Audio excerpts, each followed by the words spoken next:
Hello, everyone. My name is Joseph Suglia, Suglia, and I'm here to read for you, to recite for your benefit, Beyond Good and Evil, Prelude to a Philosophy of the Future, which is my English translation of Jenseits von Gut und Böse, Vorspiel, einer Philosophie der Zukunft, by Friedrich Nietzsche. This is the 8th video in the video series dedicated to my English translation of the text. In the last video, I discontinued reading after paragraph 124. Let me recite for you now paragraph 125. Paragraph 125. When we have to change our impressions of someone, we reprove him severely for the discomfort which he thereby causes us. Paragraph 126. A people is nature's detour to arrive at 6 or 7 great men. Yes, and then to circumvent them. Paragraph 128. The more abstract the truth you wish to teach, the more you must entice the senses to it. Here, just parenthetically, Nietzsche is quite close to Schopenhauer and to Kant. Schopenhauer once wrote, "Nacht kann die Wahrheit vor dem Volke nicht erscheinen. Naked can the truth not appear before the people." The truth cannot appear naked before the people. Kant also believed in sensitizing, sensuicizing concepts. He writes in the Transcendental Logic of the Critique of Pure Reason, Die Kritik der reinen Vernunft, that concepts without examples are empty, and examples without concepts are blind. To return to the text, paragraph 129, the devil has the most extensive perspectives on God. On that account, he keeps so far away from him. The devil, that is, as the oldest friend of knowledge.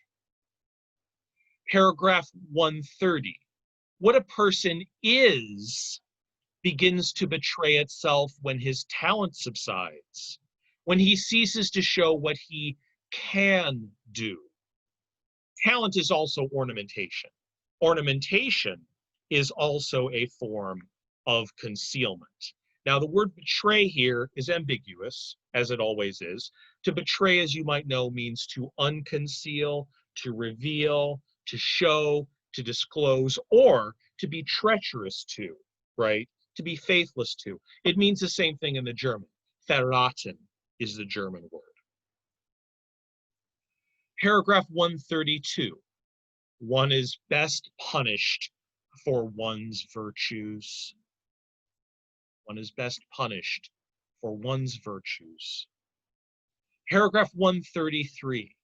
Whoever does not know how to find the way to one's ideal lives more frivolously and more impudently than the person who has no ideal. Isn't that the truth? Cynics are thwarted idealists. This is me now. Cynics are thwarted idealists. They cannot realize their ideals, for it is impossible to realize any ideal. That's the point. An ideal is ideal.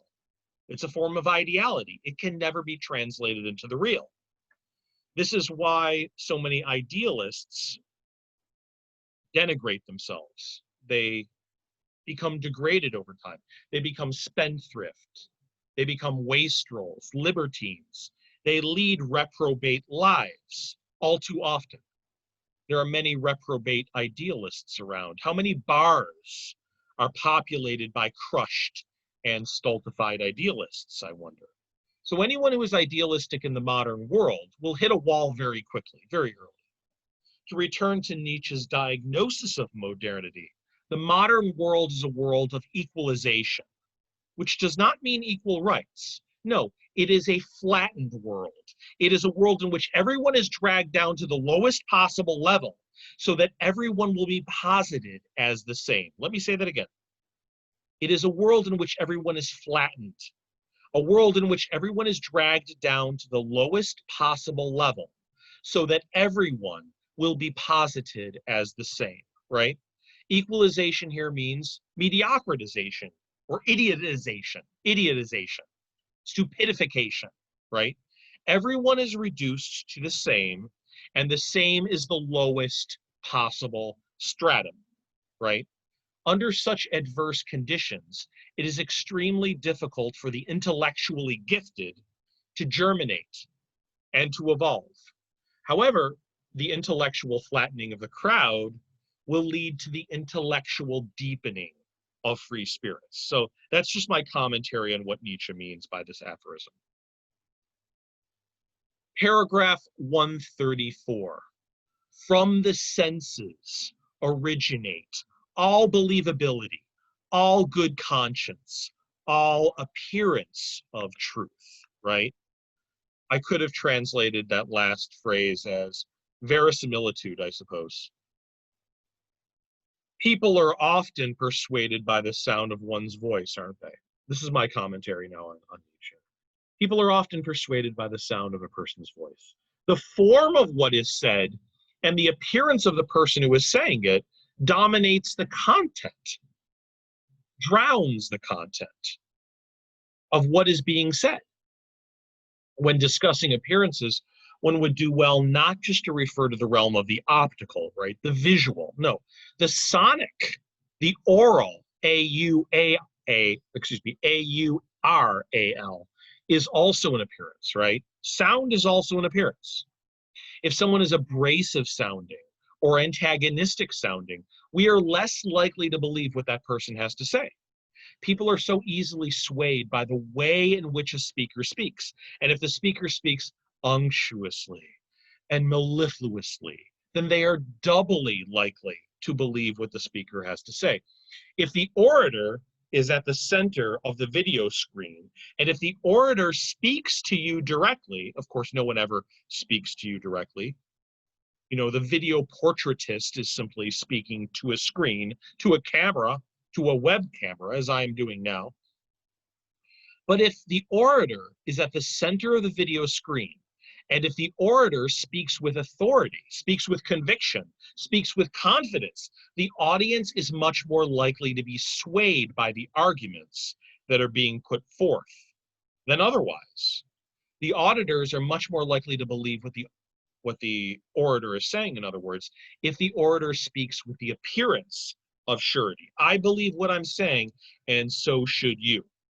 The speaker with the microphone holds all of the aces. I've seen this many times in my life.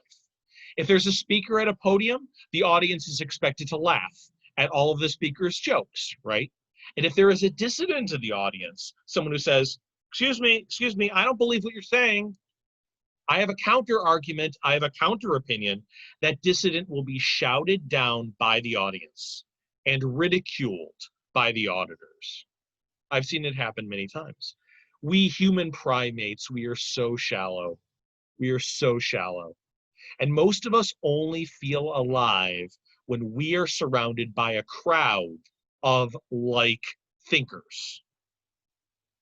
So if something strikes our senses in a striking way, optically or sonically, if it is verisimilar, right? If it is truthful seeming, right? It will often be accepted as the truth, in quotation marks, even if that statement is specious, even if it's casuistical, right? And this is in keeping with Nietzschean phenomenology, which prescinds the thing in itself. We've talked about this before, right? The idea that appearance matters more than the thing in itself, which we will never know because it doesn't exist, right? So Nietzsche goes further than Kant. Anyway, paragraph 135. Phariseeism is not the degeneration of the good human being. A considerable part thereof is rather the condition of all being good. Let me pause for just a moment. This is Nietzsche's way of saying there is no such thing as deep faith, right?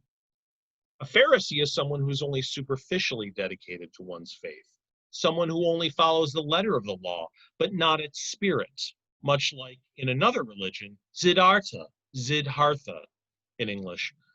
If you've ever read the novel by Hermann Hesse, you will know that at the beginning of this novel, Siddhartha only followed the surface tenets of Hinduism at the beginning of Hermann Hesse's novel, of which he is the eponym. Siddhartha is a young man who is training to become a Brahmin, but his heart isn't in it, right? He's a hypocrite. At the beginning of the novel, at least, he's a hypocrite. Nietzsche is suggesting here that hypocrisy is the condition of all religiosity. The point is, to put it another way, that the letter of the law skipping along the surface of religious observance is as deep as it gets. That's as deep as it gets. Just skipping along the surface, following the letter of the law. There is no depth, according to Nietzsche. Paragraph 136. If one seeks an accoucheur for his thoughts, the other seeks someone whom he can assist. A good conversation thus originates. So in every good conversation, there is a mother, right? The one who gives birth to the main idea of the conversation. And in a sense, the mother is just talking to herself, right? In every conversation there is. In every dialogue, one interlocutor gives birth and the other assists in the birth of the conversational subject, right? The other interlocutor serves as a kind of midwife, an accoucheur, right? That's a male midwife who assists in the birth of the main idea of the conversation. That's what Nietzsche means. So in other words, every conversation is a soliloquy. Every conversation is a soliloquy. Every conversation is a monologue, right? There is an unbridgeable, uncrossable abyss between both interlocutors, between both members of the conversation. It is impossible to suture this gap. We are endlessly talking to ourselves, about ourselves, as I'm doing now, right? We are always talking about ourselves, even when we pretend to be talking about other people, right? And things that are unrelated to us, we are still talking about ourselves. However, while in conversation, we are monologists, soliloquists, in the presence of a witness. Paragraph 137. In intercourse with scholars and artists, one readily makes mistakes in opposite directions. Behind a remarkable scholar, one finds, not infrequently, a mediocre human being. And behind a mediocre artist, one finds, rather often, a very remarkable human being. Paragraph 138. We do the same while waking as while dreaming. We only invent and imagine the person with whom we have intercourse. That means a conversation, right? And then forget it immediately afterward. Let me comment on this. So what is Nietzsche writing about? What is Nietzsche writing about? Well, we normally think of a divide between wakefulness and dreamfulness, right? The movement from wakefulness to dreamfulness is called the hypnagogic state. The hypnagogic state. The movement from dreamfulness to wakefulness is called the hypnopompic state, right? Think of it this way. It's like in the hypnagogic state, it's as if you're diving into a pool of water and you go deeper and deeper. Whereas in the hypnopompic state, you are emerging from the water, you are surfacing from the water. Notice what Nietzsche does here. He conflates wakefulness with dreamfulness, right? They're essentially the same. Living and dreaming are the same. Even while we are awake, we fabricate the reality that we experience, right? Nietzsche's example, we construct an image of the person with whom we are speaking, and then forget that we are the constructors. Nietzsche means this: we fantasticate, we invent the world. a world which a world which we then experience. The world is our construction. The world is our construction. We are artists, all of us, but very few of us see ourselves as artists who are crafting, who are fashioning the lives that we are living. The point here is not to create in order to live. The point is to live in order to create. The main idea is to live as if we were the authors of the books of our lives. Okay. Paragraph 140, advice as riddle. Unless the ribbon is not to tear, first you must bite upon it there. I have to say, just parenthetically, this was the most difficult sentence in the entire book for me to translate into English. It was very hard. I spent about an hour on that sentence. My God. 141, the abdomen is the reason that the human being does not so easily take oneself for a god. You know, as I've written elsewhere, if I may quote myself, every human being has the desire to become God, and all gods deserve to be slaughtered. Metaphorically speaking, I don't mean that literally. Perhaps we all of us, desire to become gods. But the fact that we have stomachs and intestines is a sign of our finitude. The physiological need to ingurgitate, right?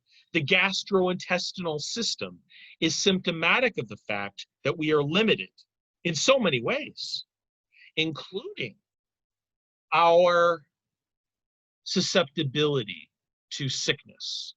We are limited in space. We are limited in time. We are not illimitable. It is difficult to deify any animal that defecates. Okay. That's my commentary on Nietzsche. That wasn't Nietzsche. That was me. That was I. I have to pause for just a moment. The chastest saying that I have ever heard. Dans le vérité de l'amour, c'est la nuée qui enveloppe le corps. Merci, Simone. Merci. That means in true love, it is the soul that envelops the body. And that was paragraph, I don't remember if I said this, but that was paragraph 142. 143, our vanity would like what we do best to qualify as what is most difficult for us to do, concerning the origin of many moralities. Paragraph 146, whoever fights with monsters should see to it that he does not become a monster thereby. And when you look too long into an abyss, the abyss also looks into you. What does this mean? This is a very famous aphorism. Neither good nor evil exists as a reified category, right? That is the meaning of the main title of this book, Beyond Good and Evil. And anyone who struggles against evil, which is imaginary, right, in the name of good, which is also imaginary, might very well become evil in the process, right? Let me say that again. And this is just my commentary on Nietzsche. This is not Nietzsche.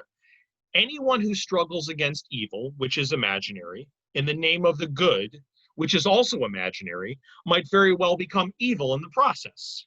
Moralists, in other words, moralists who fight against evil are in jeopardy of being or becoming evil themselves. That meaning is obvious, right? Anyone could get that meaning from the aphorism. But let's think a little bit deeper about this. Well, before we do, a witch finder, right? A witch hunter takes on the mantle of the good in order to eradicate evil. But such a witch finder might very well become diabolized in the process, in the struggle against fictitious evil. The meaning is again obvious, but the question is why, right? Why? Well, because the good which the witchfinder serves is fictitious, right? The first problem is that both good and evil are fictitious. They don't exist. And when I say fictitious, I mean fabricated, created, made. I've been criticized for using the word fictitious or fiction. I don't know why. I mean the word fictitious in the etymological sense of the word, which means something that's constructed, something that's made, right? The second problem is that the concept of good is nothing more than a mask for the concept of evil. So good is actually evil. Moralists are fascinated by that which rejects or escapes morality, right? They're fixated on the filth, the depravity, the corruption, the putrefaction, the evil that they condemn. That's another thing that Nietzsche means. Morality is intimately bound to what it repudiates and what it tries to exorcise, right? Exercise with an O. That is to say, morality is actually always already immorality. Now, if you would like to see a film, if you'd like to see a film about how the good is dialectically related to the evil, seek out The Witchfinder General from 1968, the great final film of Michael Reeves, who died at the age of 25. There's a character in the film named Marshall, who is a Roundhead soldier. A Roundhead supported Parliament, the Parliament of England during the English Civil War in the 17th century. And Marshall indefatigably pursues the sinister, sadistic Matthew Hopkins, who is played by Vincent Price, who is the witch hunter of the title. Famously, Michael Reeves and Vincent Price did not get along. They didn't get along. Vincent Price hated working on the film. Michael Reeves didn't want some ham actor who appeared in horror films to appear in his film, but they eventually reconciled shortly before Michael Reeves died at the age of 25. In any event, at the end of the film, Marshall, right, the Protestant warrior, he fought in the service of Cromwell, right, is completely sullied, completely demonized while undergoing the process of righteous vengeance. He falls into total corruption. Now, the second part of the aphorism, let me read that again. When you look too long into an abyss, the abyss also looks into you. What does this mean? Well, this means that when a thinker thinks deeply about the world, the experience of thinking will deepen the thinker, right? The world is the abyss. The world is the abyss. A thinker becomes a deeper human being by thinking into the abyss, which is the world. And the abyss has no end. There are no answers in the abyss. This experience is nauseating, right? It's nauseating because the world has no foundation, right? The world has no foundation. Once you recognize that the world has no foundation, right? And that time repeats itself eternally, right? This recognition will make you more profound. Yes, I am very serious about this. I think that this very famous aphorism, this misunderstood aphorism, this bastardized aphorism is really about the eternal recurrence of the same. I will devote an entire video to the eternal recurrence of the same. And I've already spoken about the eternal recurrence of the same in another video in this series. Paragraph 149. That which an age considers evil is usually an unseasonable echo of what was formerly considered a good, the atavism of an old ideal. Now you can hear in this aphorism the reverberations of a book that has not yet been written, Nietzsche's On the Genealogy of Morality. zur Genealogie der Moral, Nietzsche's central argument in essay 1 of that book, and if you'd like, you can watch my videos on the genealogy of morality. I have created 3 videos.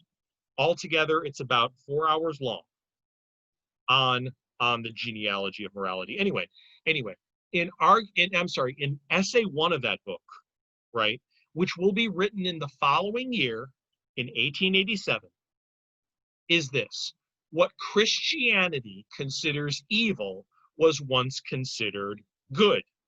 What is evil today was what the Roman patrician, right, the Roman nobleman, considered good, namely nobility, the aristocratic attitude, the aristocratic position, irony, sophistication.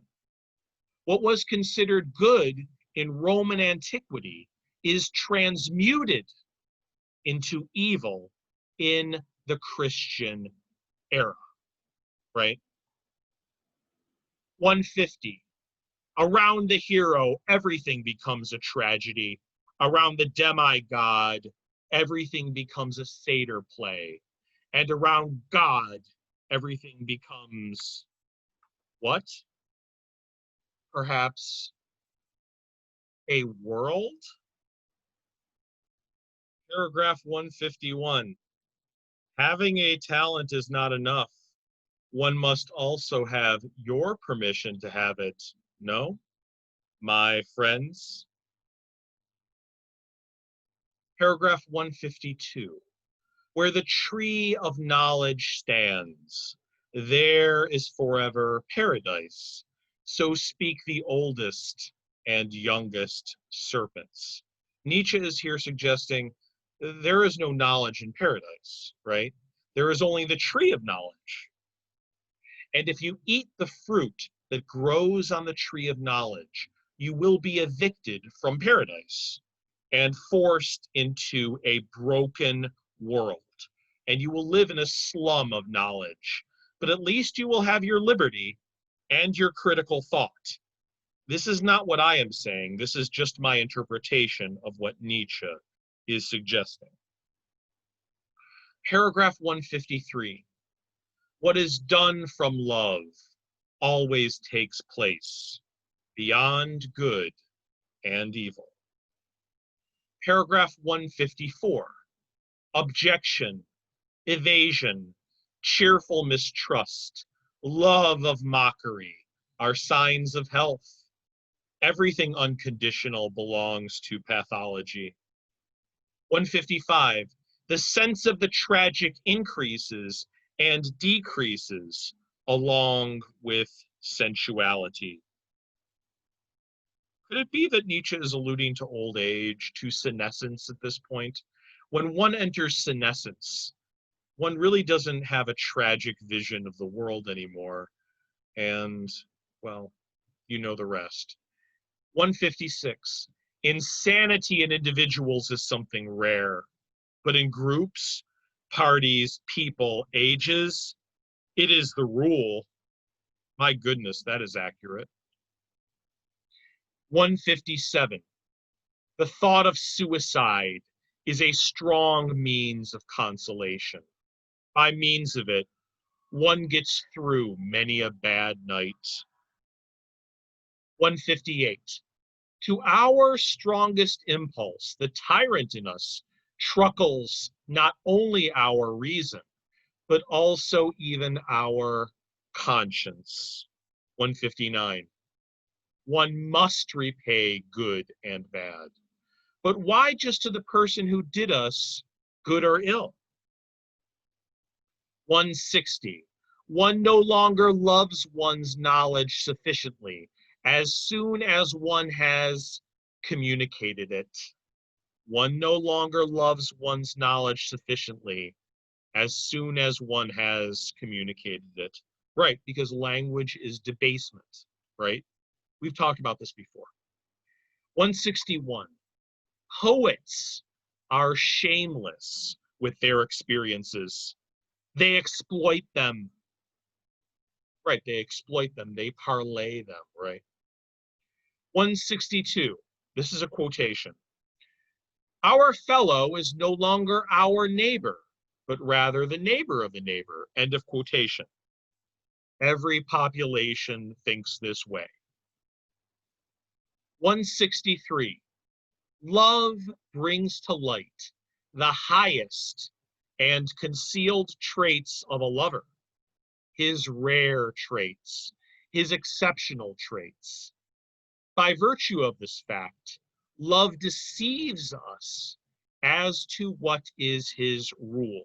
And I want to actually read it in the feminine as well. Love brings to light the highest and concealed traits of a lover, her rare traits, her exceptional traits.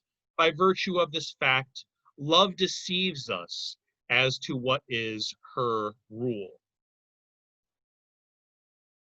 164, Jesus said to his Jews, quote, the law was for slaves, love God as I love him, as his son.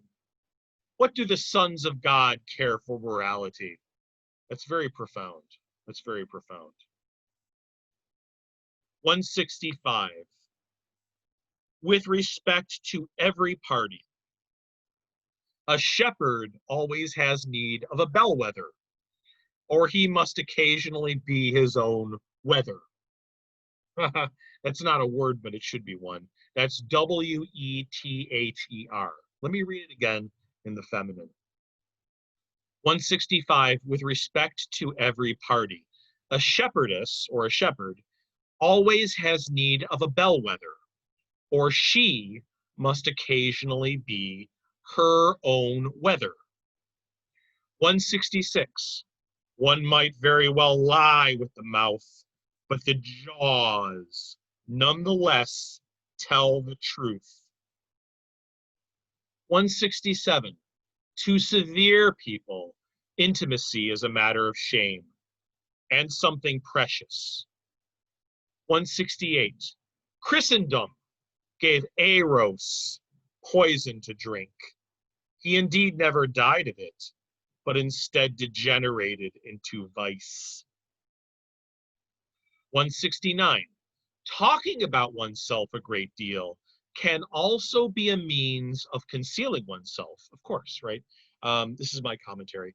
This is the paradox of openness. Openness is a screen, right? Openness is a screen. The most fundamental trait of unhiddenness, of disclosedness, is darkness, obscurity, concealment. This is to say that displays of honesty or candor might be affectatious, right? 170. In praise, there is more importunacy than in blame. In praise, there is more importunacy than in blame, right? My commentary on this. So words of praise are invasive, right? Praising is invasive. It's a form of invasion. Words of praise are invasive to any accomplished person, right? An accomplished person is not flattered at all by one's hymns to one's greatness, right? The accomplished person dismisses such flatteries as meaningless. They are meaningless to an accomplished person. An accomplished person is not flattered at all by hymns to one's greatness, right? Praise is invasive, importunate, intrusive, because the one who is doing the praising assumes equality, right, with the one who is being praised. So the praiser assumes parity, equality to the person whom one is praising. The person who is praising is actually praising oneself. The person who praises is saying, in essence, I am your equal, right? I am equal to the person to whom I am dispensing praise. You are a famous artist and your work is excellent. Anyone who says this is presupposing that the artist and the encomiast are equal. The encomiast is saying, I identify with you.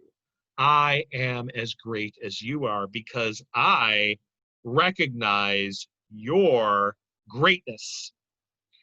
When an interviewer called Mick Jagger's onstage presence electrifying, Jagger responded with contempt. This is what Jagger said when the interviewer said, "Your performance on stage is electrifying." Jagger said, "Flattery, flattery." Mick Jagger has always found flattery presumptuous. Flattery is an imposition, right? Okay. One moment. 171. To a person of knowledge, pity has the same laughable effect as putting gentle hands on a cyclops. 172. Now and then one embraces a beloved person out of love of humankind, because one cannot embrace everyone. But that is precisely what may not be revealed to the beloved. ... Ellipsis. Might Nietzsche be suggesting here that sometimes we love individuals because they are substitutes, because they are placeholders, proxies, surrogates, stand-ins? For whom? For whom? For what? Nietzsche tells us, for the whole of humanity. Whole with a W, right? So the need to release one's social instincts on someone is a pressure. It's a pressure inside of the first person, right? And the pressure grows intense. One loves an individual arbitrarily, in other words, right? It's all random. It's all arbitrary. The person whom you love is fungible, is replaceable by another. But no, Nietzsche could not be suggesting that, right? 173. One does not hate when one disesteems, but only when one esteems the hated person as one's equal or as one's superior. Precisely. Once you despise your rival ceases to be your rival. One hates the rival. One does not despise the rival. Hatred and despisement are not identical concepts. 174. You utilitarians, you only love what is useful as a vehicle for your inclinations. Even you actually find the noise of its wheels insupportable. That is so profound. Yeah, utilitarianism is based on the hedonic principle. If you've read John Stuart Mill, you'll know that utilitarianism is the idea that what is moral is what gives pleasure to the greatest number of people. But ultimately, Nietzsche is suggesting, and I think he's right about this, the only pleasure that matters is the pleasure of the utilitarian philosopher. And what the utilitarian philosopher has to do is he has to be like an accountant of ethics, right? He or she, the utilitarian philosopher, like John Stuart Mill or Bentham, right? And by the way, utilitarianism was all the rage in 1886, not in Germany, but in England, which isn't that far from Germany, of course.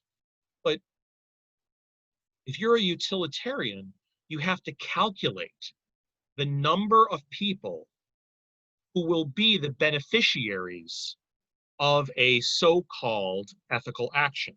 So on the one hand, the utilitarian wants to realize one's pleasure principle, but on the other hand, you have to go through the business, and that is the right word, of accounting to figure out how many people will benefit from your so-called ethical behavior, right? Your ethical conduct. 175. Ultimately, one loves one's desires and not the thing or person desired. Well, Nietzsche was immensely influenced by La Rochefoucauld, the 17th century French thinker who wrote so many brilliant epigrams and aphorisms. Indeed, Nietzsche's aphoristic style really comes from La Rochefoucauld, who was one of Nietzsche's favorite writers, one of his 10 favorite writers, for sure. In any event, La Rochefoucauld writes of love, "It is with love as it is with ghosts. It is often spoken of, but seldom seen." In other words, love does not exist. Love does not exist. Or more precisely, love is a linguistic construction. If no one talked about love, no one would believe in love. Love is bespoken, right? Love is bespoken. Love is a construction of speech, of speaking, of talking. And is this not the case? Is Nietzsche wrong? There was no such thing as romantic love before Petrarch wrote his sonnets, his romantic sonnets, to his unrequited love, Laura. One could also look at the love songs of 12th century troubadours. Troubadours in, well, French troubadours and Spanish troubadours and Provençal troubadours as a source for our contemporary understanding of love. I'm trying to say that love has a history. Love has a beginning and it will have an end. Love is a concept, and every concept has a history. This is not Nietzsche, this is my gloss. Everything historical has a beginning and an end. Here is a frightening question. Is the romantic concept of love, or is the concept of romantic love, approaching its end? Think about it. One of the things that I argue in my video series devoted to Shakespeare's The Tragedy of Antony and Cleopatra is that love is a hallucination, and we fall in love only with our own hallucinations while we are in love. We think we are in love with the beloved. In fact, we are in love with a simulacrum of the beloved, right? We never really know the other human being. The other human being is always inaccessible to us. What we do is we transfer our imago onto someone else, but that is only always our own imago. The word imago in psychoanalysis means our idealized image of someone. Usually an imago is the idealized image of a parent, right? So we project our imago onto the blank screen of the beloved. This might be the imago of the mother. It might be the imago of the father. It might be the imago of someone else entirely. This is why Nietzsche might be suggesting that love is an illusion, and the object of love is an illusion as well. And sometimes a delusion, which is far worse than an illusion, right? Because a delusion is a fantasy that besieges the minds of the mad. It's a nightmare. It's a living nightmare. A delusion is. Whereas an illusion could be just a pleasant misinterpretation. So it's a different. So an illusion is like when someone believes that all children are innocent and good. They're little angels. They're not, but that's an illusion, right? A delusion is when someone says children are the spawn of Satan, right? Something crazy like that. I think the problem is that, you know, the word, in English at least, the word delusional exists as an adjective, but we don't really have a complementary adjective for illusion. We have illusioned, we have illusory, but the word illusional, as far as I know, does not exist. It might exist in the Oxford English Dictionary. I'll look it up. I own a copy of the Oxford English Dictionary. Paragraph 176, the vanity of others is only counter to our taste when it is counter to our vanity. 177, concerning what truthfulness is, in quotation marks, perhaps no one has ever been sufficiently truthful. 178, the follies of clever people are never believed. What a renunciation of the rights of humanity. 179, we grasp the consequences of our actions by the main, quite indifferent to the fact that we have reformed in the meantime. Reformed is in quotation marks. 180, there is an innocence in lying, which the sign of good faith. I'm sorry, let me just read that again, sorry. 180, there is an innocence in lying, which is the sign of good faith in a cause, right? When people believe in a cause, they are more likely to lie than otherwise. 181, it is inhuman to bless where one is cursed. 182, the familiarity of superiors embitters because it may not be returned. I want to show you something.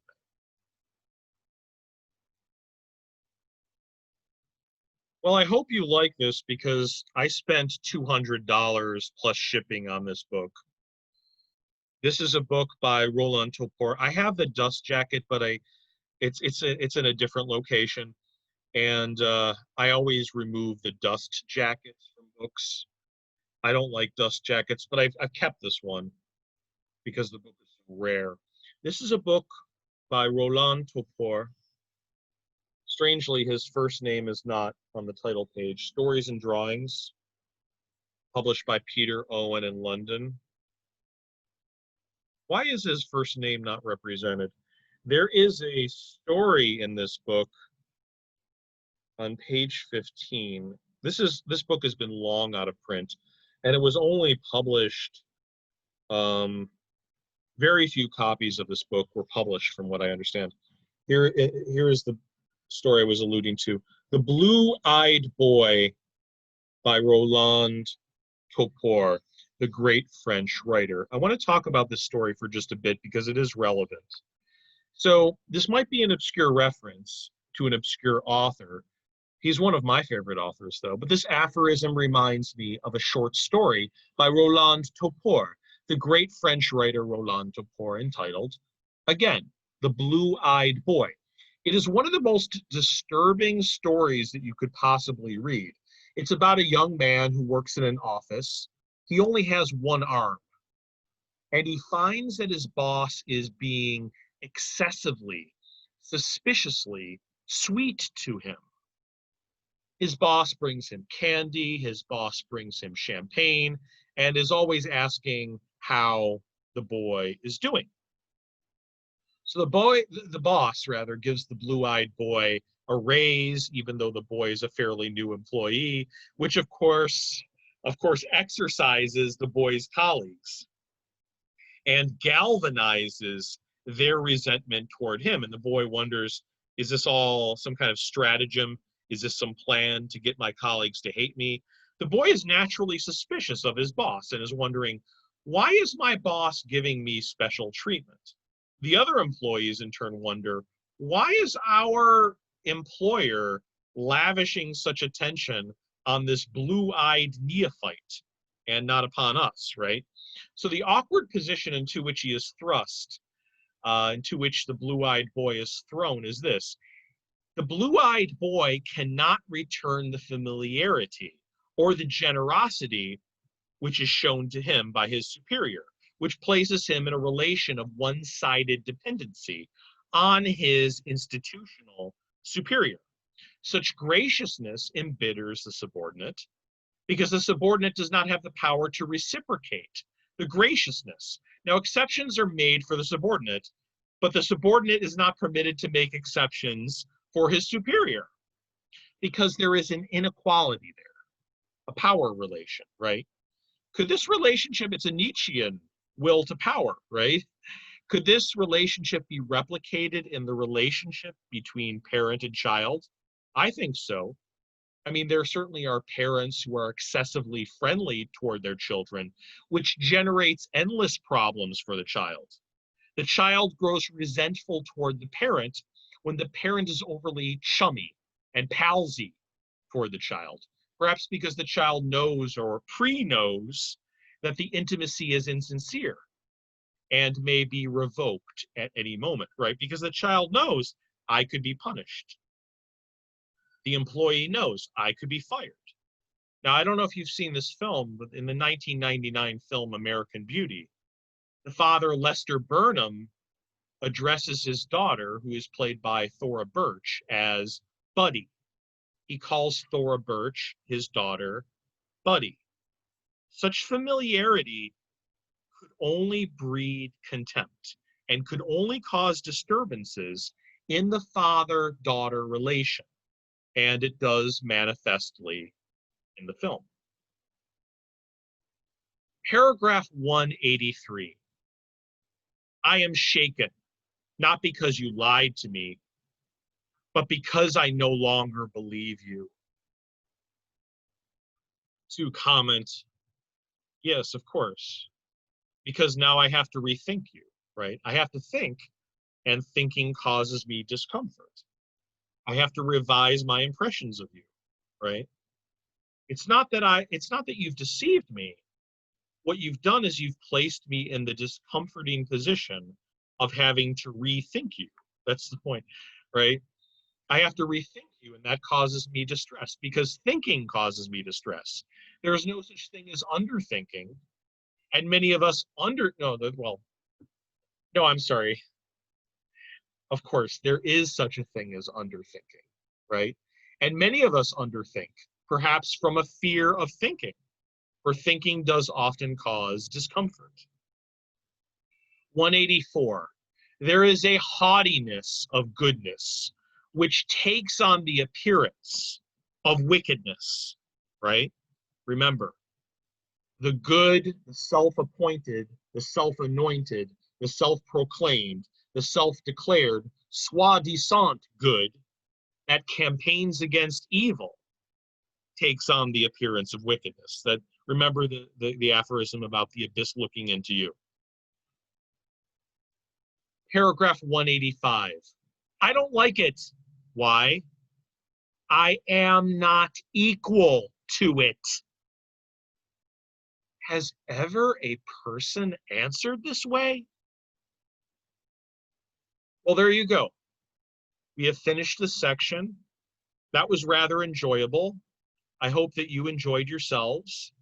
My name again is Joseph Suglia, Suglia, and I am reading for your benefit my English translation of Jenseits von Gut und Böse, Vorspiel, einer Philosophie der Zukunft, Beyond Good and Evil, Prelude to a Philosophy of the Future by Friedrich Wilhelm Nietzsche. Thank you very much. I will see you in the next video.